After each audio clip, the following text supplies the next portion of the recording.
500-year wandering voyage. Rush, walk Surfaced slowly. in what appears to be Another vanishing city. Shit! Fuck!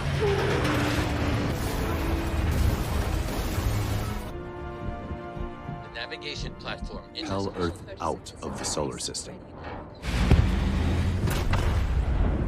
Halo Sobat Rebahan, selamat datang di Punya Cerita. Di sini kita bakal ulas alur cerita film-film keren untuk teman rebahan kalian. Tapi jangan lupa, tonton film lengkapnya juga, agar kalian lebih memahami makna dan tujuan di balik filmnya sendiri, yang mungkin tidak tersampaikan melalui ulasan singkat. Dan menonton film secara utuh pastinya akan memberikan kalian sensasi yang berbeda juga. Oke, tanpa panjang lebar lagi, kita langsung ke ulasan cerita.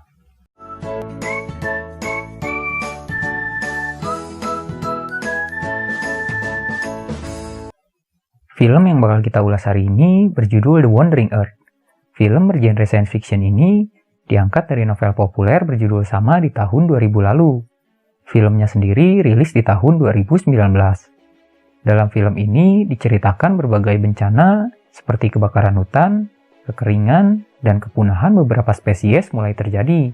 Itu semua disebabkan oleh panas matahari yang dengan cepat meningkat. Dan dalam 100 tahun ke depan, diperkirakan gelombang panasnya akan mampu menghancurkan bumi. Bahkan bukan hanya bumi. Dalam 300 tahun ke depan, sistem tata surya juga akan lenyap karena gelombang panas tersebut. Dan demi untuk memaksimalkan peluang hidup manusia, seluruh pemerintah dunia pun bersatu.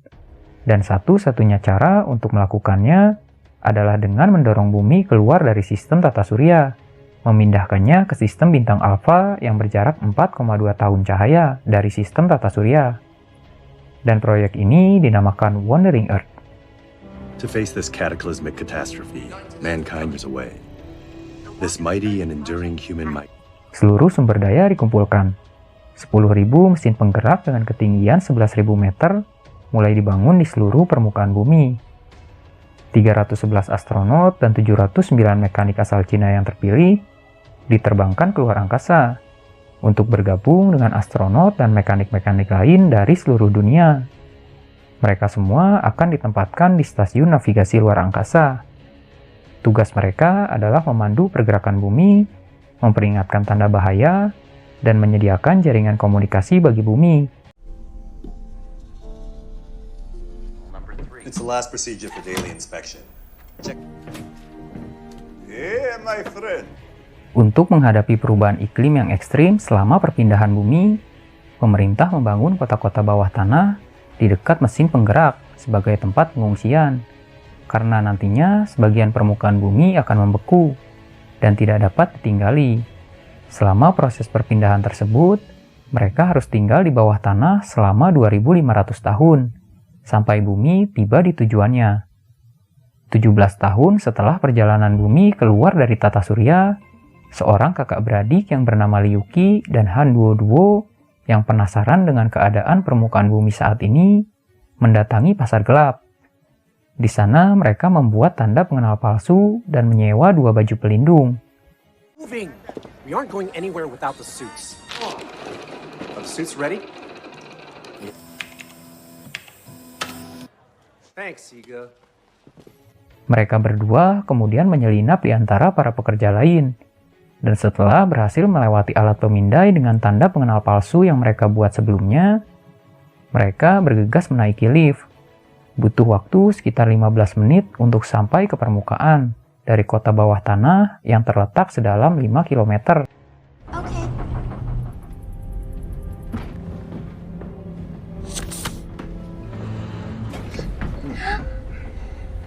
Sesampainya di permukaan, mereka disambut suhu dingin yang ekstrim, yang mencapai minus 84 derajat Celcius, dan itulah alasan baju pelindung sangat dibutuhkan. Liuki kemudian membawa adiknya Han Duo menaiki sebuah kendaraan pengangkut yang bernama transporter. Lagi-lagi, Liuki menggunakan SIM curian untuk bisa mengoperasikan kendaraan tersebut. Ia mencuri SIM milik kakeknya, yang memang seorang operator transporter.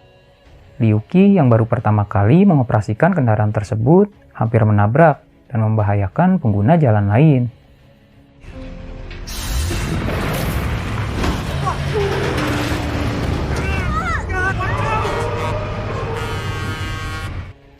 Di tempat lain, ayah Liu Qi yaitu Liu Pei yang bertugas di stasiun luar angkasa telah menyelesaikan masa tugasnya selama 17 tahun. Satu hari tersisa sebelum ia diizinkan pulang untuk bertemu keluarganya di bumi, yang sudah lebih dari 10 tahun tidak bisa ia hubungi. It's the last procedure for daily inspection.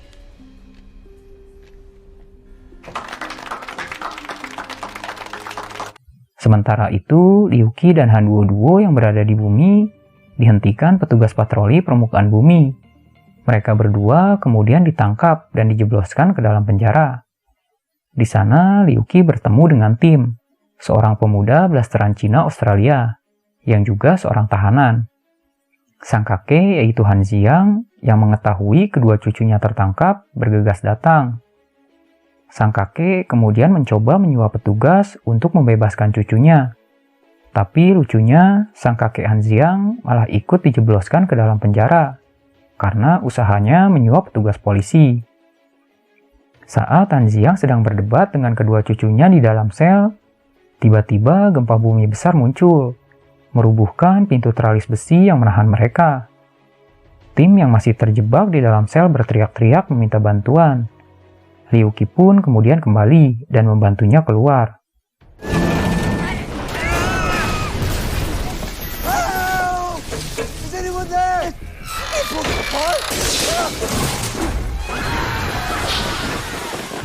Gempa tersebut juga menyebabkan hampir seluruh mesin penggerak bumi mati, termasuk salah satu mesin penggerak terbesar yang berada di Sulawesi, Indonesia. Penyebab gempa tersebut adalah karena bumi bergerak terlalu dekat dengan Jupiter, sehingga membuat bumi terhisap masuk ke dalam atmosfer Jupiter.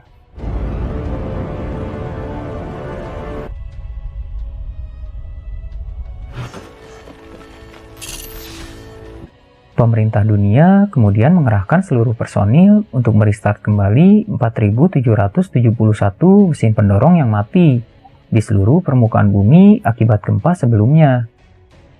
Misi tersebut menjadi prioritas pemerintah karena menyangkut 3,5 miliar jiwa yang berada di bumi. Han Xiang yang sedang bergegas membawa Liu Qi dan Han Duo ke tempat perlindungan tiba-tiba dihadang oleh petugas polisi. Han Xiang yang coba tidak mengindahkan peringatan untuk berhenti, mencoba terus lari. Tapi pada akhirnya mereka terkejar dan berhasil dihadang. Dan ternyata mereka adalah tim penyelamat yang membutuhkan bantuan Han Xiang untuk membawa lighter core atau mesin penggerak bumi dan merestart kembali mesin pendorong bumi yang mati. Dan karena kejadian tersebut, mereka berempat yaitu Han Xiang, Liu Qi, Han Duo dan tim tidak sengaja masuk ke dalam sebuah misi penting, yaitu menyelamatkan bumi dari kehancuran. Tujuan mereka adalah mesin penggerak yang berada di Hangzhou.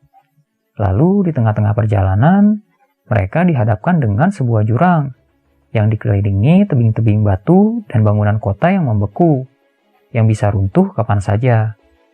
Tidak ada pilihan lain selain melewati jalan tersebut. Except for the scallion noodle, that thing called money.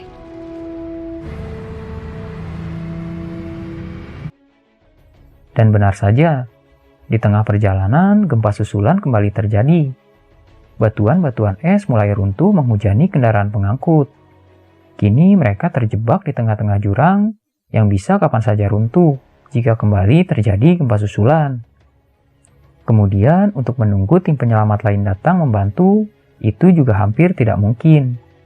Lagi-lagi, tidak ada pilihan lain selain memanjat sebuah gedung untuk membawa satu-satunya lighter core yang tersisa. Get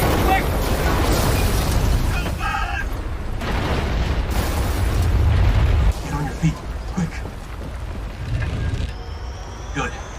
Let's get the lighter core out now. Satu persatu dari mereka berhasil ditarik naik. Sebagian tim penyelamat coba mencari jalan keluar dengan menembaki jendela yang terhalang oleh es tebal.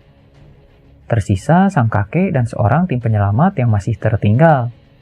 Lalu saat berusaha menarik mereka ke atas, tiba-tiba pengait yang mereka pasang terlepas karena tidak lagi kuat menyangga beban. Sang kakek yang hampir saja jatuh berhasil dilempar keluar lorong lift oleh seorang tim penyelamat, walau harus mengorbankan dirinya sendiri. Tapi pada akhirnya, Han Xiang yang tertinggal di bawah tetap tidak berhasil diselamatkan karena persediaan oksigen yang mulai habis dan bangunan gedung yang mulai runtuh. Liu Qi dan Han Duo yang putus asa karena kehilangan sang kakek tidak mau lagi melanjutkan perjalanan. Mereka berdua dan tim kemudian memutuskan untuk kembali. Di luar angkasa, Liu Pei yang seharusnya melakukan protokol hibernasi untuk menghemat sumber daya yang tersisa, bangun dan melanggar protokol tersebut.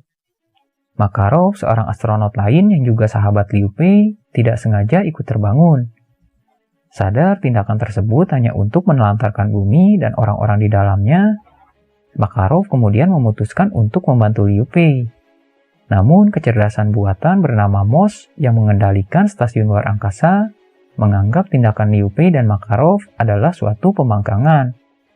Semua jalan menuju ruang kontrol terkunci, dan satu-satunya jalan menuju ruang kontrol yaitu melalui bagian luar stasiun luar angkasa. You won't make it without me, Pei-Chang. Boss, I'm invincible! Yeah! Move quickly! Jupiter has captured Earth's atmosphere. Di bumi, Liu Qi, Han Duo dan juga tim menemukan sebuah pesawat pengangkut yang terjatuh. Di dalamnya ada sebuah transporter. Mereka juga menemukan seorang tim penyelamat yang masih hidup. Ia bernama Li Yiyi. Li Yiyi kemudian menjelaskan bahwa misinya adalah membawa lighter core yang berada di transporter tersebut menuju mesin pendorong di Sulawesi, Indonesia.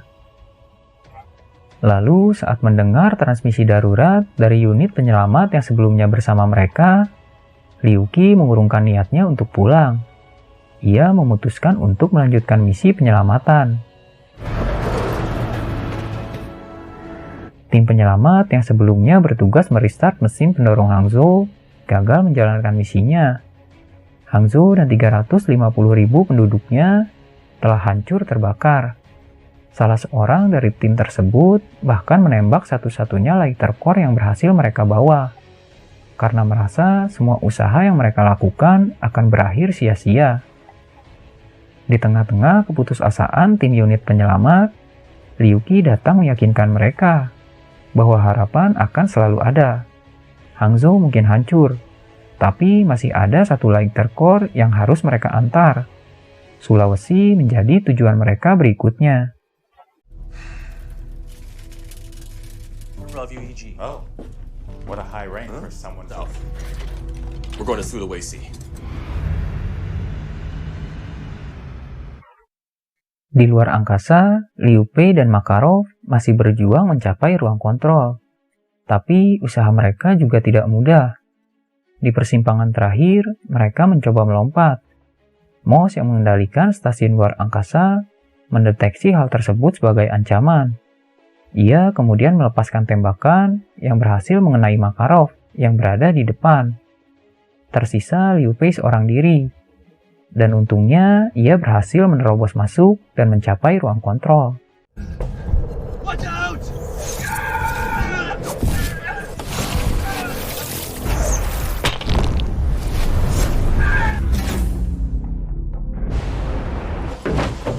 Lieutenant Colonel Liu Pei-Chang, you're 90% mesin pendorong yang mati berhasil di-restart dan dihidupkan kembali, kecuali mesin-mesin pendorong yang berada di Sulawesi. Namun, saat semua mesin pendorong berhasil dihidupkan kembali, bumi masih tetap terhisap ke dalam atmosfer Jupiter. Dan itu menandakan semua upaya yang mereka lakukan masih belum cukup. The units have been ahead of us. seconds after activating emergency protocol number 3. MOS kemudian mengumumkan pada seluruh dunia bahwa upaya yang dilakukan 1,5 juta lebih tim penyelamat di seluruh dunia belum mampu menyelamatkan bumi, dan proyek Wandering Earth dinyatakan gagal. Tersisa 7 hari untuk mereka yang ingin kembali, untuk menemui keluarga dan perpamitan, sebelum bumi benar-benar hancur. 15, 14, engines The Earth has missed its last chance to the libraries of all human civilizations. Di tengah-tengah keputusasaan tersebut, Ryuki mengenang masa kecilnya bersama sang ayah. Ia teringat sang ayah pernah berkata bahwa Jupiter seperti balon besar yang berisi 90% hidrogen. Ryuki kemudian bertanya pada Li Yiyi, apakah mungkin membakar permukaan Jupiter yang telah menghisap cukup banyak oksigen bumi dan bercampur dengan hidrogen di permukaan Jupiter.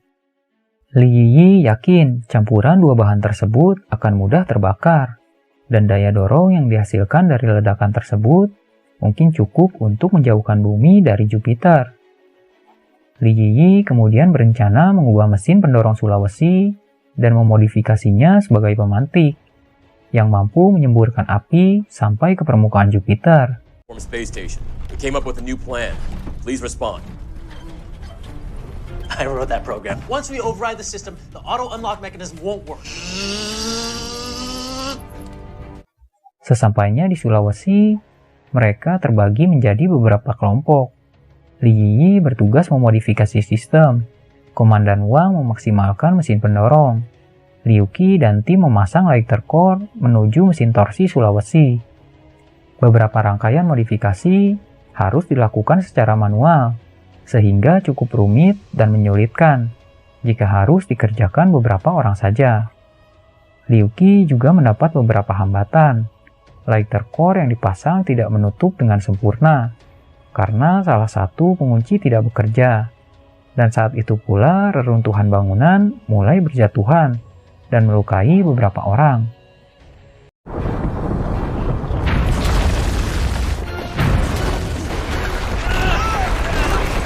Han Duo yang selamat berhasil menghubungi ayahnya yang berada di luar angkasa.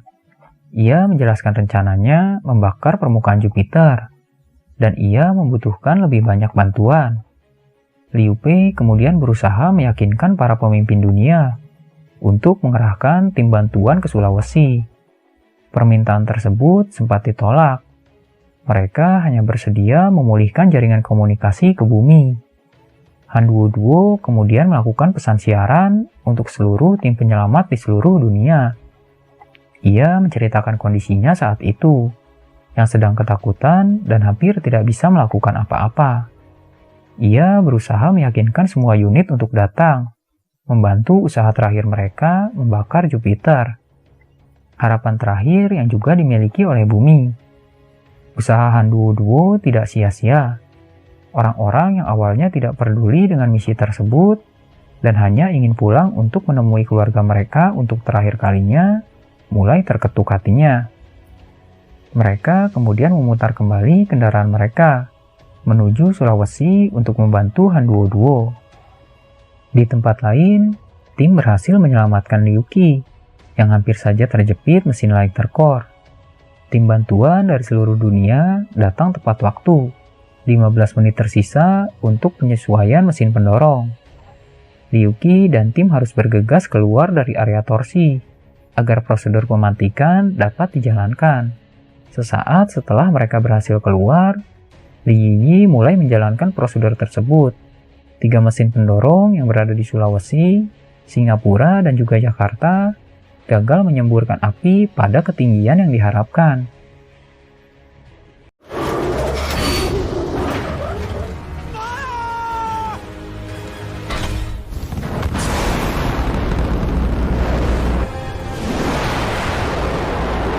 Gagal menyemburkan api pada ketinggian yang diharapkan, Liu Pei kemudian berencana menyemburkan 300.000 ton bahan bakar yang disimpan di stasiun luar angkasa untuk membantu mematik api ke permukaan Jupiter. Tapi lagi-lagi MOS coba menghalangi. Liu Pei yang marah kemudian membakar sistem sirkuit yang mengoperasikan MOS dan mengambil alih pengoperasian manual stasiun luar angkasa. Para pemerintah dunia kali ini mencoba percaya pada harapan terlepas dari entah bagaimana hasilnya nanti. Liu Pei memulai pelepasan unit hibernasi, dan untuk terakhir kalinya, Liu Pei coba menghubungi bumi. Liu Qi yang mengetahui rencana tersebut meminta Kapten Wang dan Li Yiyi mematikan mesin pendorong. Liu Qi tidak ingin sang ayah mengorbankan nyawanya sendiri. Tapi Liu Bei tidak punya pilihan lain selain melakukan hal tersebut jika ingin menyelamatkan bumi. Ia kemudian menabrakkan stasiun luar angkasa tepat pada titik semburan api. Percikan api berhasil mencapai permukaan Jupiter. 5 menit sebelum gelombang kejut dari hasil pembakaran akan sampai ke bumi. Semua bergegas masuk ke tempat perlindungan.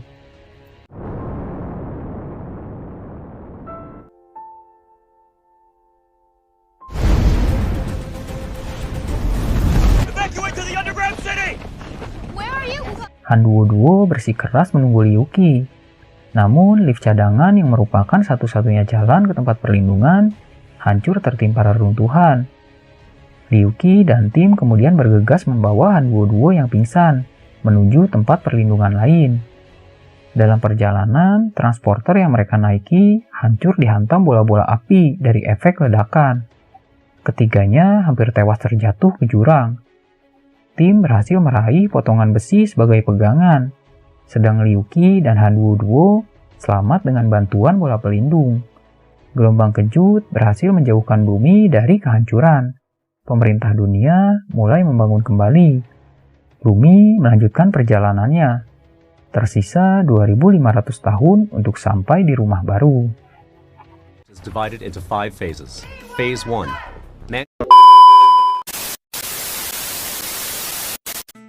Oke, sekian dulu ulasan kita hari ini. Mudah-mudahan bisa menghibur rebahan kalian. Kalau kalian punya saran atau film yang ingin kalian dengar ulasannya, bisa komen di bawah. Terima kasih.